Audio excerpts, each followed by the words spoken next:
আমি বিতর্কিত হলাম কেন? আমি বলেছি যে 12 রবিউল পালন করা যাবে না, এটা ইসলামের পদ্ধতি নয়।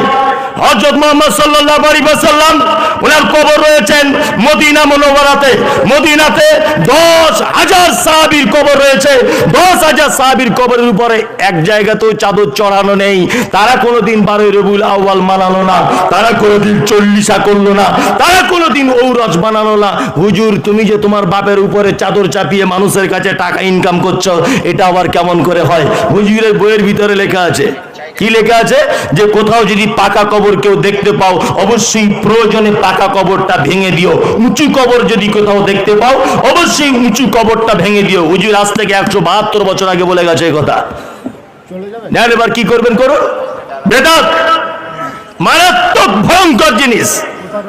ওই জন্য আমি মমতাজুল ইসলাম আপনাকে আবার বলছি, 10 টাকার বাজারে কেজি বেগুন, 1 কেজি বেগুন কিনতে গেলে 4 বার দেখতে হয় কানা আছে কিনা।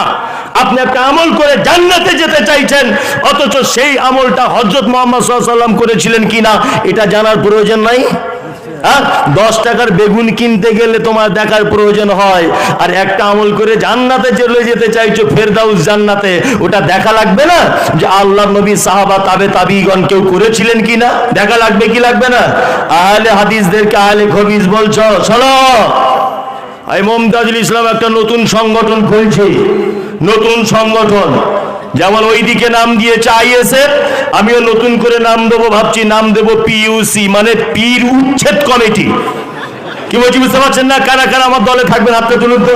পীর উচ্ছেদ কমিটি। আমরাও সংগঠন করছি পিইউসি, পীর উচ্ছেদ কমিটি। পীর থাকবে না, পীর ছাড়া বাংলা চলবে শুধুমাত্র হাদিস এবং কোরআন দিয়ে।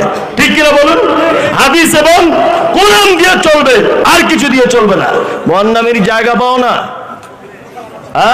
বেদাতের ব্যাখ্যা দিচ্ছে, মমতাজুল ইসলাম আগে ছিল না, মাইক আগে ছিল না, এগুলো বদমাইশি ছাড়া আর কিছু নয়। তারপর আপনাকে একটা কথা জেনে রাখতে হবে, নবী মুহাম্মদ সাল্লাল্লাহু আলাইহি ওয়াসাল্লাম থেকে সে আমল প্রমাণিত আছে কিনা। আমি আজকের এখানকার দিনে মারাত্মক কিছু বক্তা নয়, আমার পরেও এখনো 2 জন বক্তা আছে। শীতকাল, টাইম অনেক চলে যাচ্ছে। এবার আপনাকে বলছি, লিয়াবলুয়াকুম আইয়ুকুম আহসানু আমালা। আমল করার আগে 4টে জিনিস আপনাকে বলে দিলাম। তাওহীদ, শিরক, বেদাত কাকে বলে, এগুলো আমি বলে দিলাম। এইবার আপনাকে কয়েকটা ভালো কাজের উপদেশ দিব, যেটা মুহাম্মদ সাল্লাল্লাহু আলাইহি ওয়াসাল্লাম দিয়েছেন। যদি আপনি করতে পারেন, বেশক আপনি জান্নাত চলে যাবেন ইনশাআল্লাহ। বলুন করব ইনশাআল্লাহ। ইনশাআল্লাহ বলা মিছে কথা বলা সমান। সব জায়গাতে ইনশাআল্লাহ বলছে, এক জায়গাতেও মানতে পারছে না। মানতে পারছেন? এক জায়গাতেও মানতে পারছেন না, সব জায়গাতে শুধু ইনশাআল্লাহ। আমার আগে যে বক্তব্য রেখেছে ইনশাআল্লাহ মেনে নেব, অথচ কালকে গিয়ে দেখবেন আপনার চরিত্রে যেমন তেমনই আছে, কোনো ডিফারেন্স নেই। চলুন মুহাম্মদ সাল্লাল্লাহু আলাইহি ওয়াসাল্লামের কাছ থেকে 1500 বছর আগে ঘুরে আসা যাক। তিনি কয়েকটা ভালো কাজের কথা বলছেন। কি বলছেন? একটা বালক আল্লাহর নবীর কাছে এসেছেন, এসে বলছেন, আল্লাহর নবী, আমি একজন কনভার্ট মুসলমান, এইমাত্র ঈমান নিয়ে এসেছি, আপনি দয়া করে আমাকে কিছু আমলের কথা বলে দেন। নবীজি বলছেন, তা'বুদুল্লাহ। তুমি জান্নাত যেতে চাও? এই যুবক, তুমি জান্নাতে যেতে চাও? তা'বুদুল্লাহ। সর্বক্ষেত্রে তুমি গোলামি করবে কার? আল্লাহ। সর্বক্ষেত্রে ইবাদত করতে হবে কার? আল্লাহ। এখন ইবাদত বলতে আমরা বুঝি কি? ইবাদত বলতে বুঝি নামাজ পড়া, রোজা রাখা, হজ করা, যাকাত দেওয়া, এটাই ইবাদত, তাই তো? আচ্ছা, এবার ইবাদত আপনাকে আমি একটুখানি দেখিয়ে দিই। একটা কথা বলে বোঝানোর চেষ্টা করছি, সেটা হচ্ছে এই, আচ্ছা বলুন তো, 1 গ্লাস পানি পান করতে গেলে কটা সুন্নত লাগে? কটা? একজন বলছে 5টা, একজন বলছে 3টা, একজন বলছে 6টা। বুঝলেন না? 6টা লাগে, 6টা। 1, দেখে পান করবেন, বিসমিল্লাহ বলে পান করবেন, বসে পান করবেন, ডান হাতে পান করবেন, 3 নিঃশ্বাসে পান করবেন। 6, পান করা হয়ে গেলে আলহামদুলিল্লাহ বলবেন। আপনি যদি আল্লাহর নবী এইভাবে পান করেছিলেন বলে আপনি যদি 1 গ্লাস পানিটাও যদি পান করতে পারেন, অবশ্যই এটা ইবাদত বলে গণ্য করে দেওয়া হবে। আপনি দর্জির কাছে প্যান্ট বানাতে গেছেন, দর্জিকে বলবেন যে গাঁটের 4 আঙ্গুল উপরে আমার প্যান্টটা রাখো। দর্জি যদি বলে কেন, আপনি সাথে সাথে বলুন, এই কেনটা হযরত মুহাম্মদ সাল্লাল্লাহু আলাইহি ওয়াসাল্লামের কাছে গিয়ে জেনে এসো। তিনি বলেছেন গাঁটের 4 আঙ্গুল হোক, 2 আঙ্গুল হোক, গাঁটের উপরে তুমি কাপড় পরিধান করবে। আপনার উদ্দেশ্য যদি হয় নবীজি বলেছেন বলে গাঁটের উপরে পরিধান করছি, অবশ্যই এটা ইবাদত বলে গণ্য করা হবে।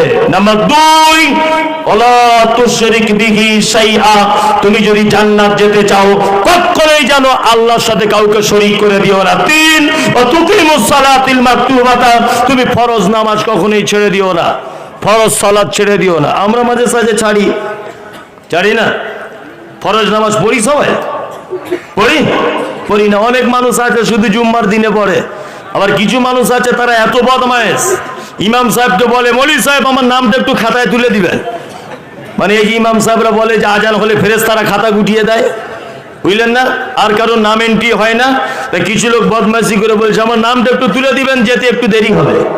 কি আশ্চর্য ব্যাপার, হ্যাঁ? ফরজ সালাত পড়ে নিতে হবে।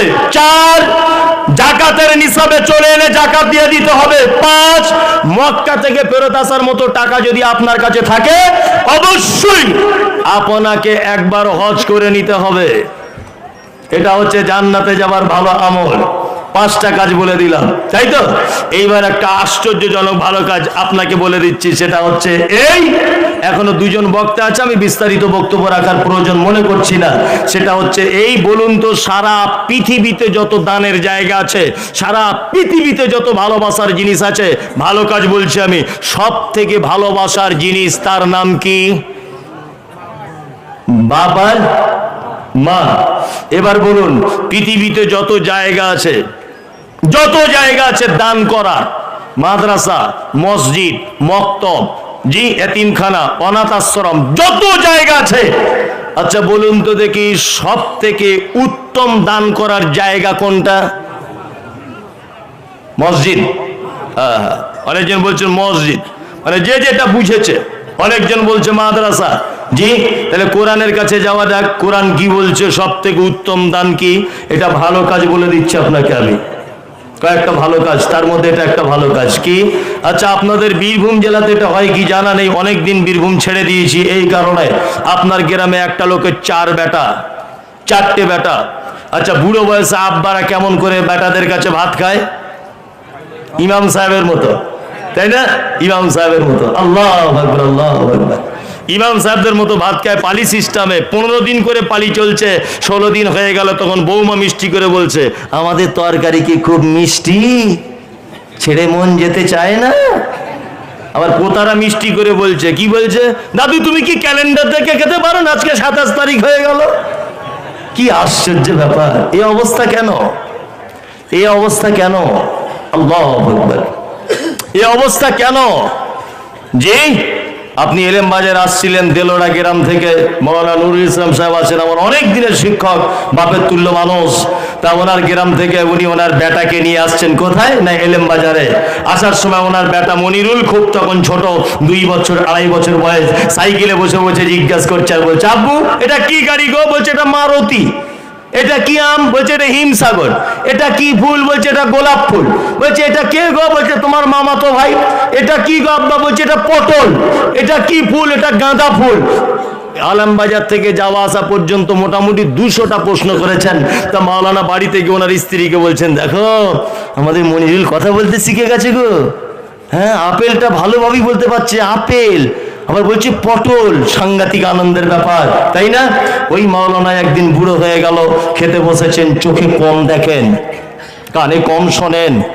এই সময়তে ভাত দিয়েছে, ছেলে বউরা খেতে বসেছে, আর একটা মুরগির বাচ্চা সামনে দিয়ে বারবার যাচ্ছে। তা জিজ্ঞাসা করছে বুড়ো মানুষটা যে আরে বেটা এটা কি রে বারবার ঘুরঘুর করছে? তা বেটা তখন বলছে আব্বা মুরগির বাচ্চা গো, মুরগির বাচ্চা, কানে তো কম শোনে। দ্বিতীয়বার আবার বলছে আব্বা কি গো ওটা? বেটা কি রে ঘুরঘুর করছে, কি রে? তা বলছে মুরগির বাচ্চা।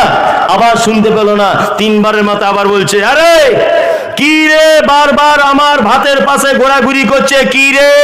তখন ওই ছেলেটা বলছে শালা বুড়োটা মরেও না, বারবার বলছে মুরগির বাচ্চা। এত লোকের মরণ হয়, এর মরণ হয় না? এটা ঘটনা ঘটছে কি ঘটছে না? ঘটছে। আল্লাহু আকবার।